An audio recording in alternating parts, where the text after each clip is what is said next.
Ladies and gentlemen, boys and girls, cats and kittens, welcome back to the podcast. Thank you. another glorious red day.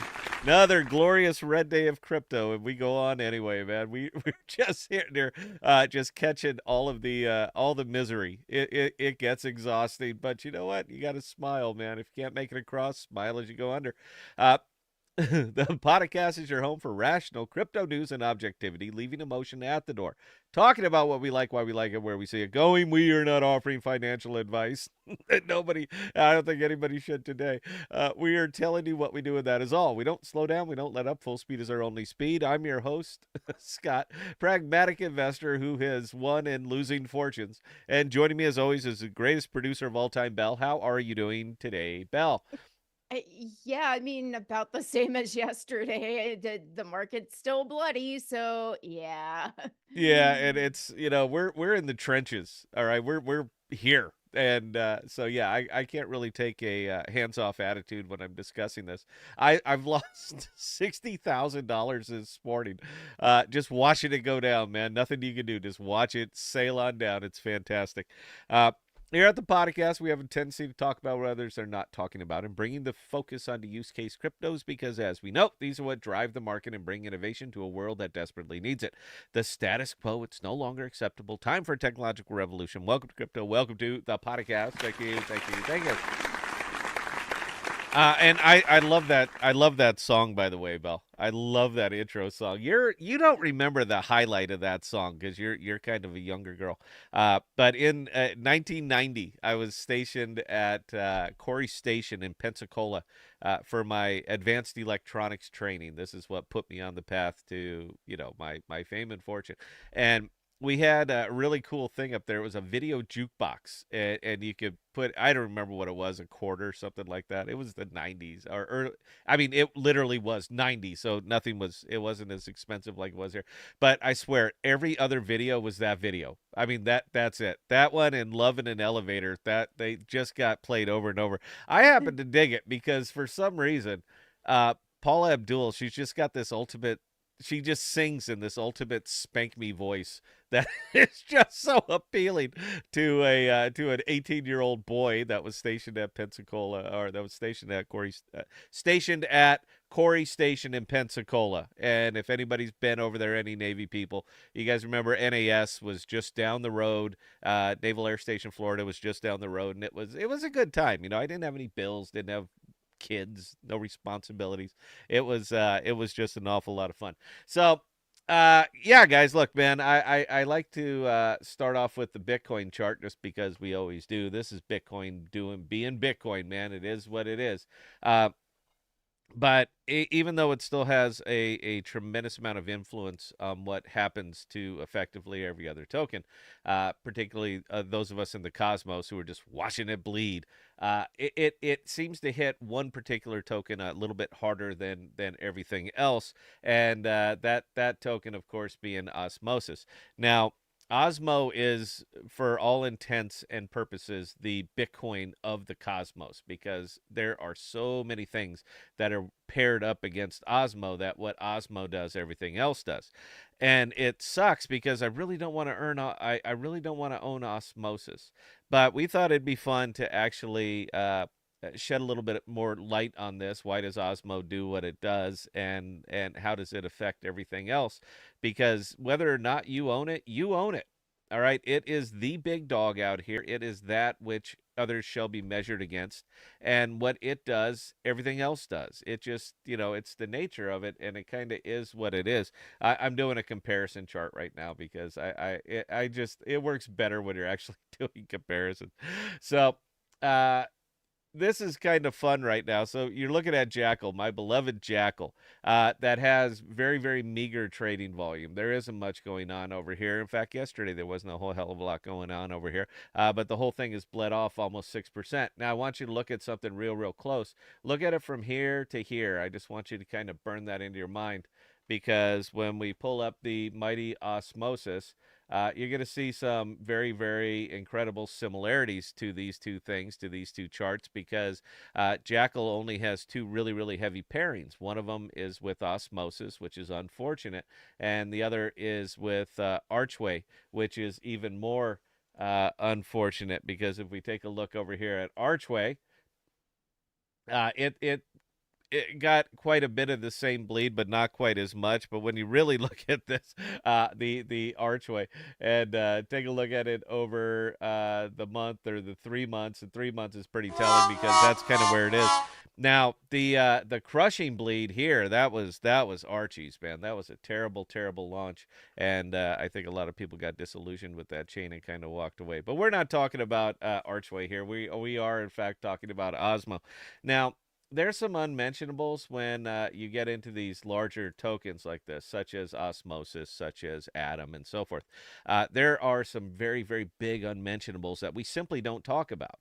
Now, I'm a big fan of income versus revenue. It's just I'm old school, and I get it. This is not the way the modern crypto financial world works, but you see, it kind of does, and this is a tremendous indication and a proof right there that it actually does work that way. You need to earn more than you're spending.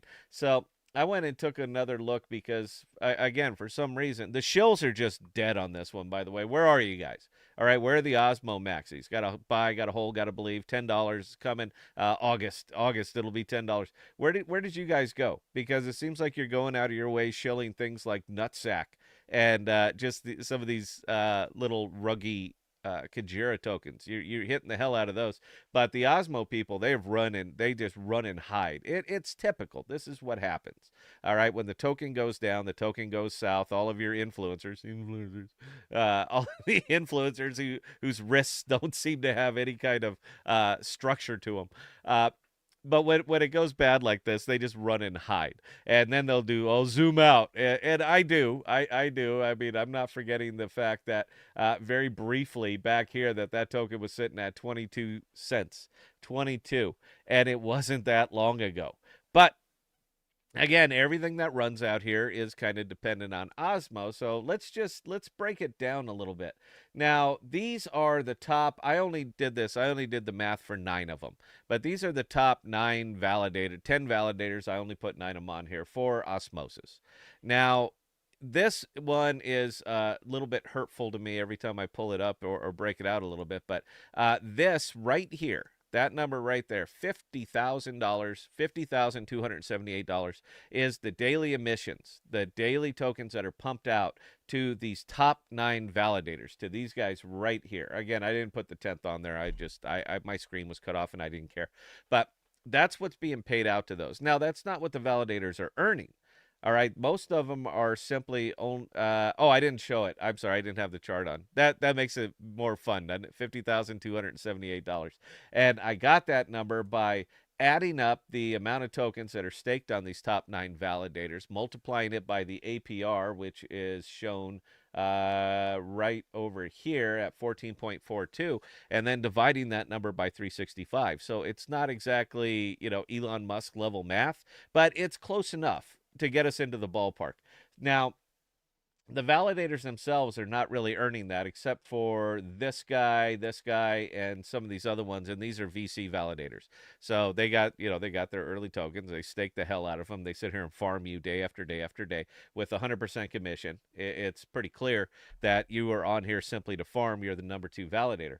So that's where we got that number. And again, I'm only factoring in 9 of them.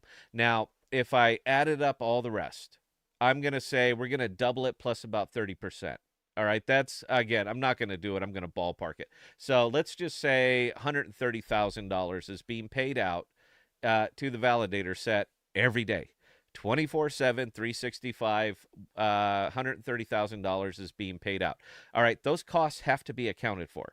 They have to be accounted for because more tokens are entering the market. I don't know if people are buying them. This seems to suggest over the last 3 months. This seems to suggest that people are not buying them, that these things are simply becoming cash and either vacating the ecosystem or going somewhere else. Now, I could bin scan all of these wallets and figure out where exactly they're doing with the tokens, but I don't care about it that much. We're just doing kind of a top level thing here.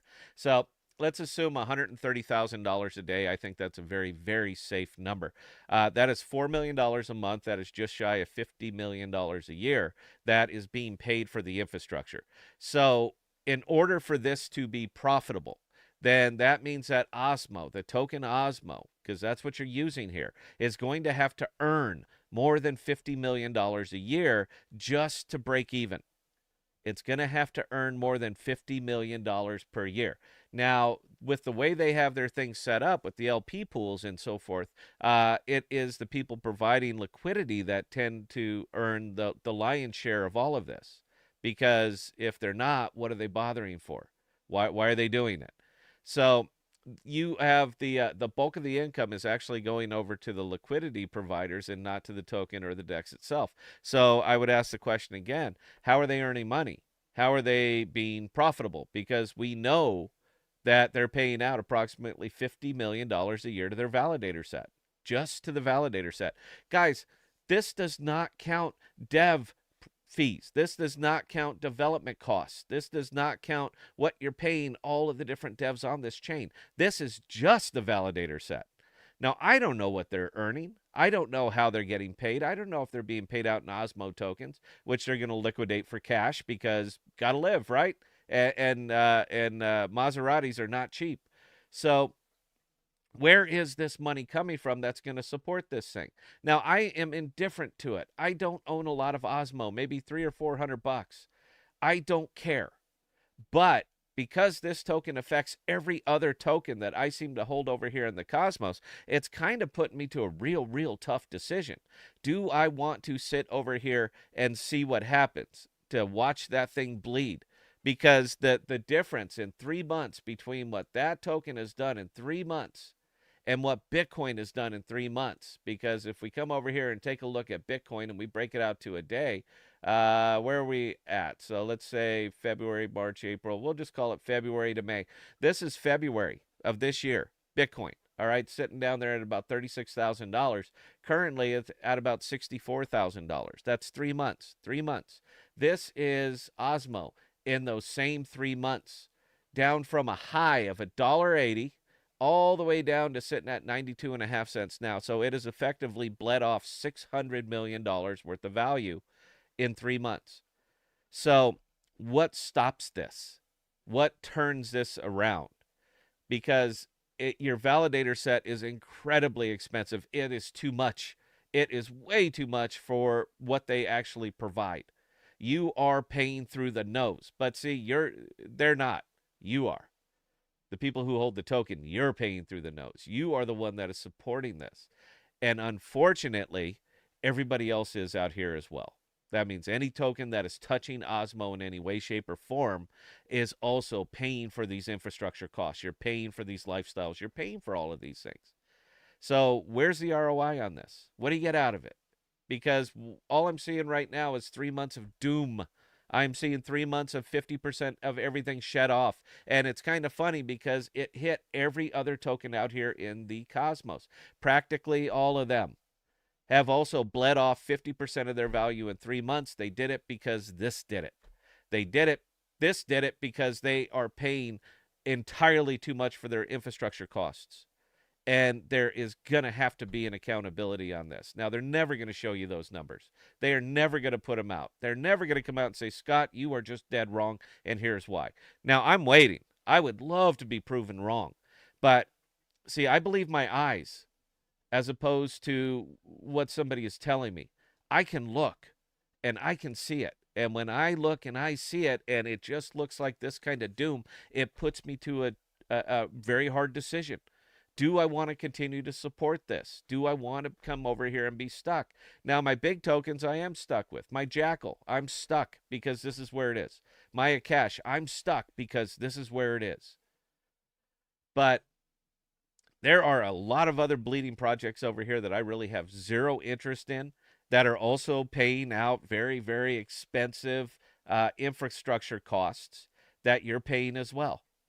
And the what it's putting me to is, do I want to stick around and keep doing this, or do I want to maybe go someplace else? I could safely, happily just take smaller returns, park it all in Ethereum L2 somewhere. I could easily do that. All right, it's simple. I don't take these massive 15, 20, 25% losses on the day. I don't do any of that. I don't have the upside, but I don't have the downside. And right now, it's all I'm seeing in Cosmos, aside from my shining D pin stars, is downside. And it just seems like we're doubling down on stupid. We are not fixing the things that are broken. We're just introducing new things. We continue to come up with new tokens, new fresh ideas, and oh, look at this one, and completely forgetting about the L1s that are still stood up, that are still producing empty blocks that you are still paying for, because everything out here is tied together. This is, in fact, an ecosystem. So that's kind of where we're at there. I know I don't really want to hit this on a Friday, man, but you know what? People got questions. I have questions, need answers. I go and look, and there it is. So we're coming up on break. Bell, I can see by your stoic expression. Do we have any comments? Does anybody even watch us anymore? Are we all done? No, no, we've got 27 people watching right now, so Yay! there's Round of that. applause for those who have stuck with us through this shit. All right, what do we got, Bell? Real quick, and we're going to break. All right, so Robbie S says slick new opening regarding the intro graphics. Makokata Streamwalker also like the new opening. Jack Sparrow, did it change to Maseratis? I thought it was Lambo. Lambo, Maserati. I'm older, dude. All right, so I think older people, man, we kind of just laid in there on the Maserati. I have no interest. I have one sports car. That's it. I'm not that kind of person, and I've had it for a very long time. Crypto didn't pay for it. I paid for it. I have a 1970 Oldsmobile Cutlass with the big 442. I got my big Holly 850 double pumper on top of it. It gets gallons per mile, not the other way around. But I'll tell you what, it'll roast them through all four gears, man. That's kind of it. It's a big boat. Anybody who's familiar with the early '70s Oldsmobiles, you guys know what this thing is, man. It is a big old freight train with a great big engine, a great big block on the front of it. Anyway, guys, look, 60 seconds. I had to get that out. 60 seconds. We'll come back. We'll talk.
Ladies and gentlemen, boys and girls, cats and kittens, welcome back to the podcast. Thank you. I'm loving looking at myself, dude. I'm sorry. I think that's cool because that is a very handsome, stoic fella right there. I think it's awesome. Questions, Belle, please. Makokata Streamwalker, what can the Jackal team do to insulate themselves from the Osmo doom? Well, I mean, we all know the answer to that one. You got to get more liquidity in here, and you're gonna have to spread it out. So it'll probably be, they kind of get some insulation over on Astrovault. The problem with that is that they're still paired up. They have major pairings over there with AXV, Archway, and Osmo, and AXV is the one that is still stepped out a little bit, but they're still stuck with the Archway. They're still stuck with the Osmo. They can't just close up the pools because They still have to be able to sell the token because their product requires the token to be able to function. So they still have to get it out somewhere. Maybe I hate to say central exchange listing, man, but they've been out for years. I mean, Jackal it's not like Sarah, like we were just talking about. It's been live for 4 months. It sucks, and they already got a sex listing, but it was on BitTrue. All right, that's not good, man. That's not. Look, don't go to a prostitute, man. Hire a call girl. All right, if you're gonna do it, you need to go for the top shelf kind of stuff. That no, man, that's the the gibber in the alley kind of kind of section. You want to list over there, kind of central exchange. You don't want to list over there, man. You want to you want you want to call in a pro. Uh, yeah, they're gonna have to do something like that because that literally is it gets liquidity in, but it also kind of insulates from this. But until that happens, man, we're at the whims. It is what it is. The math is what it is. Carry on, Bill. All right, Jack Sparrow. Can a project come out of a pool, for instance, if Jackal felt the Osmo pool was not in their best interest? Could they somehow pull out of it? They could pull their money out of it, but that's open to anybody. The pool exists. Once it exists, it's never going away. We actually stood up a pool out here long, long time ago, and it had Bicana, Jackal, and Fetch. And that pool, a 3 token pool, and that pool is still live. All right, because they took it. I signed the transaction. Those tokens belong to me, and there's nothing that you can, I mean, Osmo could just sweep the pool. They could certainly do that, but it costs them nothing to have it up and maintain it. So there's no reason I could see them to take it down. Jackal could take their money out of it, but I have no idea what percentage of that pool is actually Jackal tokens. I don't know. What I'm saying is that it exists. It was set, from Frontier over to Osmosis proper, and once it exists, man. They can take out their tokens, but they can't force anybody else to take them out. Hope that answered the question, Bell. Carry on. Herv D, do you think that when AXV deploys on a bunch of other chains, it will insulate them a bit from the bleeding of the Cosmos ecosystem? Oh, they need to, and that's actually a really, really good question because there's a couple different tokens out here that have a lot of insulation from osmosis. One of them is actually corium. The pool they have a pool over on Osmo, but it's like 170, $180,000, and that's a small pool for osmosis, man. That doesn't even tickle. That doesn't even tickle the toes at all. Uh, so they get quite a bit of insulation from osmosis. Now, on the other side, they're not going to get it if Osmo decides to pump. I don't see what does that. But if for some reason Osmo decided I wanted to go to $3.40, that's not going to happen. But if it did, then you don't get the tailwinds from that either. I would prefer to see Astrovault built out over on Corium, built out over on Neutron, built out over on these other L1s that have products built on them. So for the same reason, because we want to get away from the osmosis dependency. Because until we do, man, it is what it is. We're all just going to have to take a big bite of the shit sandwich. Bell, carry on. That was actually the last question for the moment. All right, perfect. I thought we could actually run that one out. Now, apparently, we're not going to be able to, so we have to talk about something else. Had a real fun time with Patrick last night, and we talked after the show. I told him before we went up, Bell. I said I'm going to go hard, man. I'm going to go hard on you because what I don't want is what tends to happen out here in crypto, and I don't want it to be near any of the podcast folks.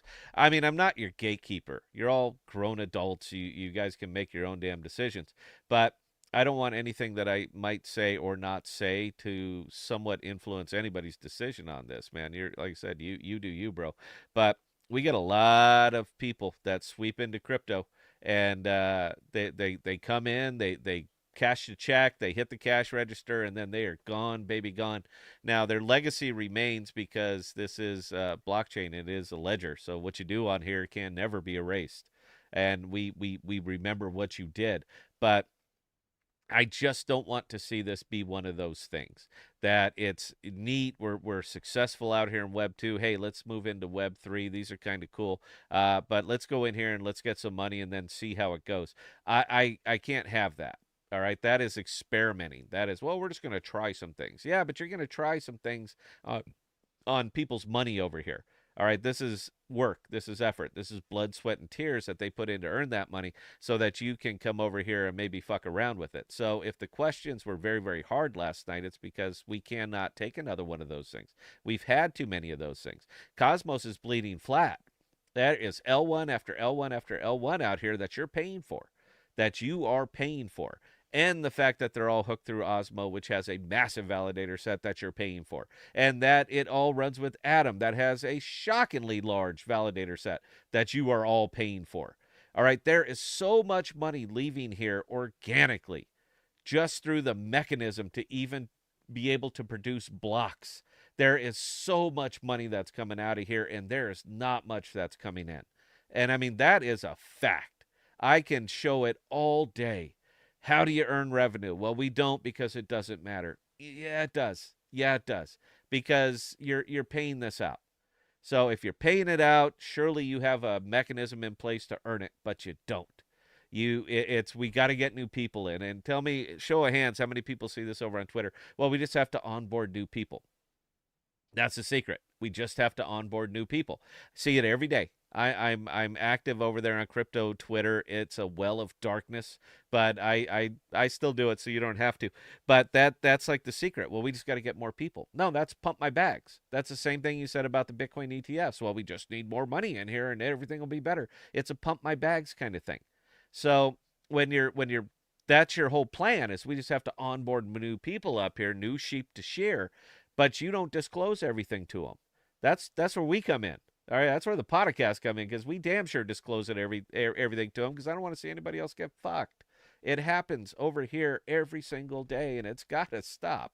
So we've again we've positioned ourselves where we are because we're positioning ourselves into products that actually earn revenue because if we don't, then guys, look, man, this is a slow bridge to nowhere. That's what we built out here, just simply a bridge to nowhere, supporting developer lifestyles, supporting validator sets, and the validator business because it is absolutely a business out here. That's all we're doing. So we have to look for products. Lunar space, it could be one of those things that's earning external revenue. The fact that it's not going to have a whole much Osmo exposure is actually encouraging to me because it's not. It's not launching on Osmo. It's launching and it will be listed over on AXV.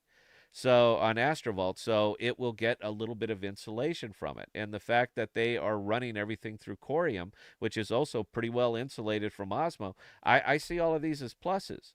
But it's going to have to come down. Show me the product. Show me the product. Now, we have a meeting scheduled with them on Saturday with the lunar space team, devs, everybody, and they're going to show me a product. I want to see it. I want to see it function. I want to see it work. I want to see that you are not sitting out here trying to sell us vapor. Because if you are, I'm going to call you out on it and I'm going to call it out big and bold and public. So we're going to see this working product and we're going to see it on Saturday. I didn't ask. They invited us. They said, "Fine, you want to see it? Here it is." And yeah, we're gonna go and take a look. If I like what I see, I'll certainly let you guys know. There we go. I don't know, Bell. I'm kind of feeling like we might be wrapping this one, unless you got anything else.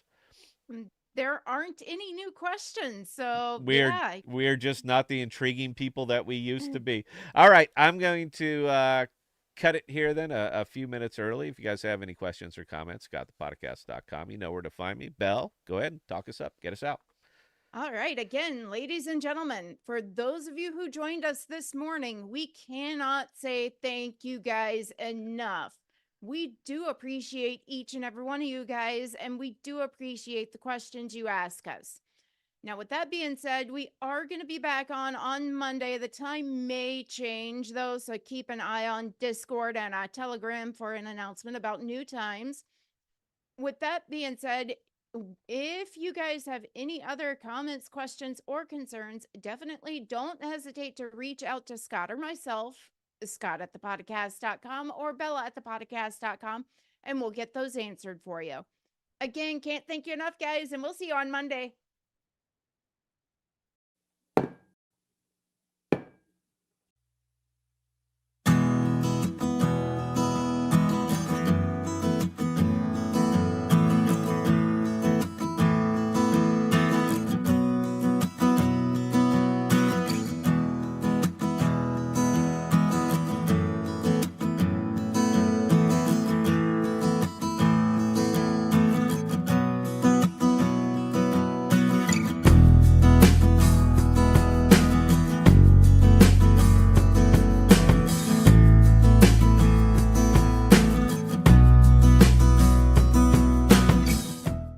We are dropping new videos and podcasts every Sunday, Tuesday, and Thursday. And be sure to look for us on Instagram, Twitter, and Parler at ThePodocasts.